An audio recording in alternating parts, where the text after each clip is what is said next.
برادر ملت اسلامی، السلام علیکم ورحمۃ اللہ وبرکاتہ۔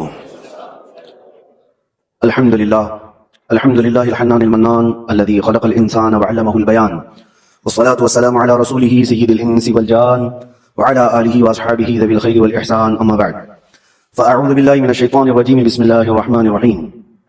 ومن نعمره ننکسه في الخلق افلا يعقلون، صدق اللہ مولانا العظیم۔ بارگاہ رسالت مآب صلی اللہ علیہ وسلم میں درود پاک کا ہدیہ پیش کریں۔ اللهم صل على سيدنا ومولانا محمد معدن الجود والكرم وآله وأصحابه الكرام وابنه الكريم وبارك وسلم صلاة دائمة سرمدا أبدا۔ قرآن عظیم میں اللہ عز و جل ارشاد فرماتا ہے، سورہ یاسین کی آیت ہے، ہم جس کو لمبی عمر دیتے ہیں اس کو اسی حالت کی طرف لوٹا دیتے ہیں جس میں وہ پہلے تھا۔ یعنی میں آیت کا مفہوم عرض کر رہا ہوں، انسان کی شروعات جو ہوتی ہے بچپنے سے، بچہ ہے، بچہ جس کیفیت میں بڑا ہوتا ہے، جوان ہونے کے بعد ایک پورا انسان نظر آتا ہے۔ بچے کو پورا انسان نہیں کہا جاتا، اس کی عقل بھی کم ہے، اس کی سمجھ کم ہے، اس کے چلنے پھرنے میں کمزوری ہے، کھانے پینے میں مکمل نہیں ہے، لیکن جب بوڑھا ہوتا ہے تو اس کو واپس بچپنے کی طرح بنا دیا جاتا ہے۔ انسان کی زندگی جہاں سے شروع ہوئی اسی طرف واپس آ جاتی ہے۔ اب اس آیت کی تفسیر میں علماء اعظام، مفسرین اعظام نے فرمایا ہے کہ ایک حالت سے دوسری حالت کی طرف پھیر دیا جانا، اس کو ننکسہ فی الخلق کہا جاتا ہے۔ سورہ یاسین کی جو آیت میں نے آپ کے سامنے پڑھی، ہماری زندگی جیسے شروع ہوئی، بچپنے میں دانت نہیں تھے، صرف دودھ پی سکتے تھے اور کوئی ہارڈ غذا نہیں کھا پاتے ہیں۔ بچپنے میں ہاضمہ اتنا مضبوط نہیں تھا کہ گوشت مچھلی سب کھا لیں، وہ نرم غذا کھاتا۔ بچپنے میں وہ خود سے چل نہیں پاتا تھا، کسی کے سہارے کی ضرورت ہوتی تھی۔ بچپنے میں بولنے میں تتلاہٹ آتی، صاف صاف الفاظ نہیں بول پاتا۔ چھوٹا بچہ ایک سوال کو بار بار کرنے لگتا ہے، اسی چیز کو بار بار پوچھتا ہے۔ چھوٹا بچہ کبھی کبھار خود سے پیشاب پخانہ کر لیتا ہے، اسے احساس نہیں ہو پاتا بستر میں، اس کی صفائی کے لیے اس کے ساتھ کسی کی ضرورت ہوتی ہے۔ اب ہم آتے ہیں بچپنے سے جب بڑا ہوا، جوانی میں یہ ساری چیزیں اس کی پرفیکٹ ہو گئی، لیکن جیسی بوڑھاپے کو پہنچا پھر سے وہی حالت پر آیا کہ اب بوڑھا بھی دانت گرنے کی وجہ سے ہارڈ چیزیں کھا نہیں پاتا، بوڑھے کو بھی نرم غذا دینی پڑتی ہے، بوڑھے کا بھی ہاضمہ مضبوط نہیں ہوتا کہ ہر چیز وہ ہضم کر لے جائے۔ بوڑھے کے اندر بھی اب کسی کے سہارے کی ضرورت آ گئی، اتنی کمزوری آ گئی کہ خود سے کھڑا ہو کر کے چل نہیں سکتا، کسی کے سہارے کی ضرورت ہے۔ بوڑھے کے اندر بھی بھولنے کی عادت آ گئی، بوڑھے کے اندر بھی ایک چیز کو بار بار پوچھنے کی عادت آ گئی جو بچے کے ساتھ تھی۔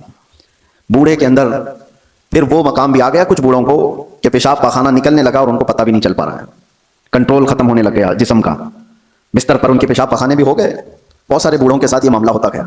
تو کہا کہ انسان جہاں سے شروع ہوا تھا پلٹ کر کے وہیں آیا ہے، انہیں حالات کی طرف اسے لایا گیا ہے اور پھر اس کا خاتمہ ہو جائے گا۔ میں یہ بات اس لیے عرض کر رہا ہوں کہ غالباً ایسا لگتا ہے کہ دنیا بھی جس انداز سے شروع ہوئی تھی پلٹ کر کے اسی انداز پر آ جائے گی۔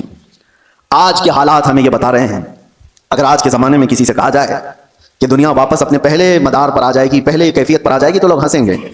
دنیا کی پہلی والی کیفیت یہ ہے، زمین میں بیج بو، فصل آئے تو اناج نکالو، چکی میں آٹا پیسو اور روٹی بناؤ اور کھاؤ، نہ کوئی مشین کا تصور۔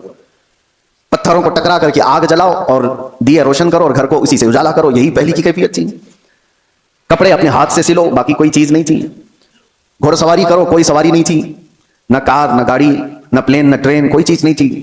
جانوروں پر سواری کیے جاتے تھے۔ دنیا کی پہلی کیفیت ہے۔ آج میں اگر کہوں کہ دنیا کی اسی پہلی کیفیت پر واپس آنا پڑے گا تو لوگ ہنسیں گے، ایسا کیسا پاسبل ہے، ممکن نہیں ہے۔ لیکن میرے عزیزو، آج میں ایک بہت اہم بات آپ کے سامنے رکھنے جا رہا ہوں۔ ہو سکتا ہے دنیا اسی پہلی والی کیفیت پر واپس آ جائے گی، اسی کیفیت پر جہاں سے شروع ہوئی تھی۔ آج کے حالات دیکھ کر یہ لگتا ہے پیٹروٹ میزائل اور نیوکلیئر ویپنز کے ذریعے سے پوری دنیا ایسی تباہ ہو رہی ہے۔ یہ تو ابھی ہتھیاروں کا استعمال پورا نہیں ہوا، جو ہتھیار یا سپر پاور کنٹریز بنا کر کے بیٹھے ہوئے ہیں ان کا ابھی استعمال نہیں ہوا۔ 1945 میں جو نیوکلیئر کا استعمال ہوا تھا اس کا اثر آج تک ہوتا ہے جاپان میں، ناگاساکی اور ہیروشیما میں۔ آج سے تقریباً 70 سال پہلے استعمال کی ہوئی چیزوں کا آج بھی اثر ہے۔ نسلیں وہاں کی لنگڑی لولی ہیں، زمین بنجر ہے کہ کبھی سبزہ نہیں اگے گا، اور اس زمانے میں بنایا ہوا وہ نیوکلیئر ویپن تھا۔ 70 سال کے بعد تو ٹیکنالوجی بہت آگے بڑھ چکی ہے۔ آج کے ان کے پاس جو نیوکلیئر ویپن ہیں، جو دانشور بتاتے ہیں کہ ایک کنٹری ہی جس کے پاس نیوکلیئر، امریکہ ہو یا رشیا ہو، وہ 9 بار دنیا کو تباہ کر سکتے ہیں۔ پوری دنیا کی بات کر رہا ہوں، اتنے ہتھیار وہ جمع کر کے رکھے ہوئے ہیں۔ ان کا تو ابھی استعمال نہیں ہے، بڑے بڑے میزائل کا بھی استعمال نہیں۔ لیکن میں آپ کو جو بات چھیڑا کہ کیا دنیا واپس اپنے پہلی کیفیت پر آئے گی، میں آپ کو بہت کوئی پیشن گوئی کرنے والا، پریڈکشن کرنے والا، اس انداز میں بھوشوانی کرنے والا اس انداز سے نہیں بتا رہا ہوں۔ قرائن اور قیاس، آج ایک ہی انرجی پر آپ کی روک لگا دی جائے تو دنیا میں ہماری زندگی ٹھپ پڑ سکتی ہے۔ آپ کو پتا ہے تیل اور گیس کے معاملات میں آج دنیا جوجھ رہی ہے. صرف یہ انڈینز کا مسئلہ نہیں ہے، تقریباً دنیا کا. اور آپ کو اندازہ ہونا چاہیے یہ جو جنگ چل رہی ہے امریکہ ایران اسرائیل کے بیچ میں، سب کو خبر ہے تقریباً. آج انٹرنیٹ سے سب لگے ہوئے ہیں اور خبریں لیتے رہتے ہیں. ایران کے پاس ایک ہرمز اسٹریٹ ہے جس سے سارے شپس گزرتے ہیں. دنیا وہاں سے اپنے تیل اور گیس اور فرٹیلائزر کی کھپت کرتی ہے، لیتی ہے، دیتی ہے. لیکن حیرت کی بات یہ ہے پوری دنیا وہاں سے جو ٹریڈ کرتی ہے وہ صرف 25% ہے، 75% نہیں ہے. 25% وہاں سے تیل دنیا کا آتا ہے. مجھے حیرت اس بات کی ہوتی ہے کہ ایران نے صرف 25% پر روک لگائی تو ابھی دنیا اس کی حالت یہ ہے. صرف ابھی 20-25% کو روکا گیا ہے، سپلائی چین رک گئی ہے تو ابھی سے لوگ پینک ہونا شروع ہو چکے ہیں. یہ تو ابھی آپ کو اندازہ نہیں چند دنوں کے بعد جو حالات آنے والے ہیں، اللہ ہی خیر کرے. شاید ہم لوگ لاک ڈاؤن سے بھی بری حالت کی طرف جا سکتے ہیں، اللہ بچائے. یہ تو صرف 25% پر اگر کسی نے روک لگائی ہے تو دنیا پینک ہو رہی ہے. میرے عزیزوں، وہ وقت آئے گا، میرے آقا صلی اللہ تعالی علیہ وسلم نے جو قیامت کے قریب ہونے والی نشانیاں بیان فرمائی، اس میں سے بڑی نشانیوں میں ایک نشانی یہ بھی ہے کہ قتل اور خون ریزی بہت بڑھ جائے گی. اتنی زیادہ کہ ایک باپ کی اگر 100 اولاد ہیں تو 99 مر جائیں گے اور ایک بچے گا. قتل اور حرج اتنا بڑھ جائے گا. مال کی کثرت ہو جائے گی، یہ بھی حدیث پاک میں ہے جو قیامت کی نشانیاں ہیں اس میں. اور یہ جو حالات ہیں، ابھی کسی نے ایک حدیث بھی سوشل میڈیا پر نشر کر کے بہت وائرل کیا تھا، اس پر بھی میں آپ سے گفتگو کروں. ایک حدیث ملتی ہے، اذا رأيتم عمود احمر قبل المشرق، جب ایسٹ کی طرف سے، اب یہ تو ایریا پورا مڈل ایسٹ ہی ہے، مشرق کی طرف سے تم آگ کا ستون دیکھو تو حضور فرماتے ہیں فادخروا طعام سنتکم، تو اپنے ایک سال کا کھانا جمع کر لو. اور اس میں حدیث میں یہ بھی کہا گیا ہے اذا رأيتم عمود احمر عمود نار احمر، ایسا حدیث کے الفاظ ہیں، فی شہر رمضان.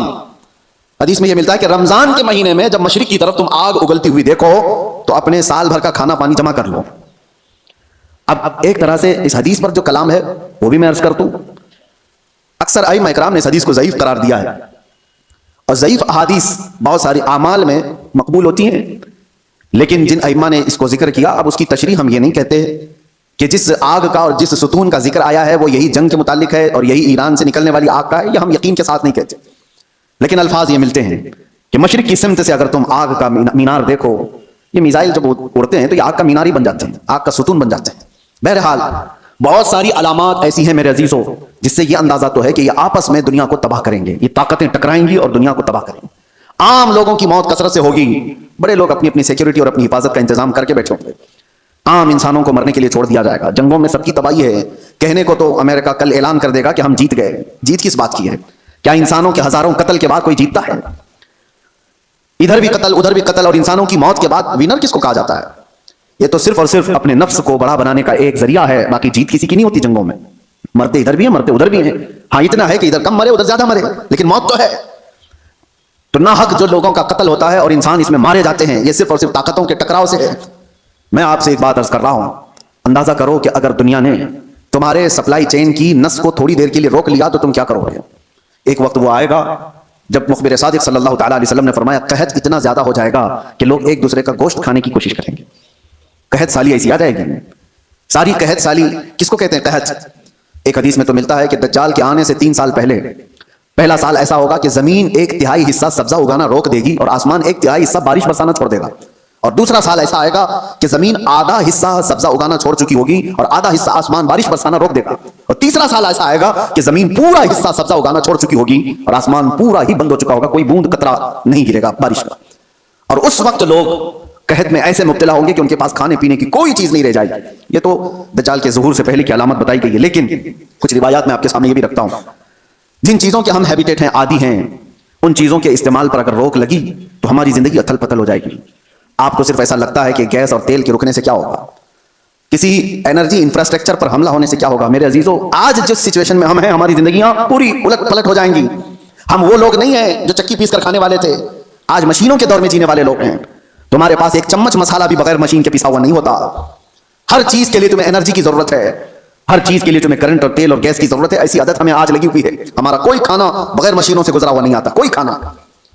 ہاں صرف اور صرف قدرتی پھل فروٹ کھا لیے تو الگ بات ہے، باقی سارے جو کھانے کے جو ہمارے عادات ہیں یہ بغیر انرجی پروسیس سے نہیں آتے ہمارے پاس.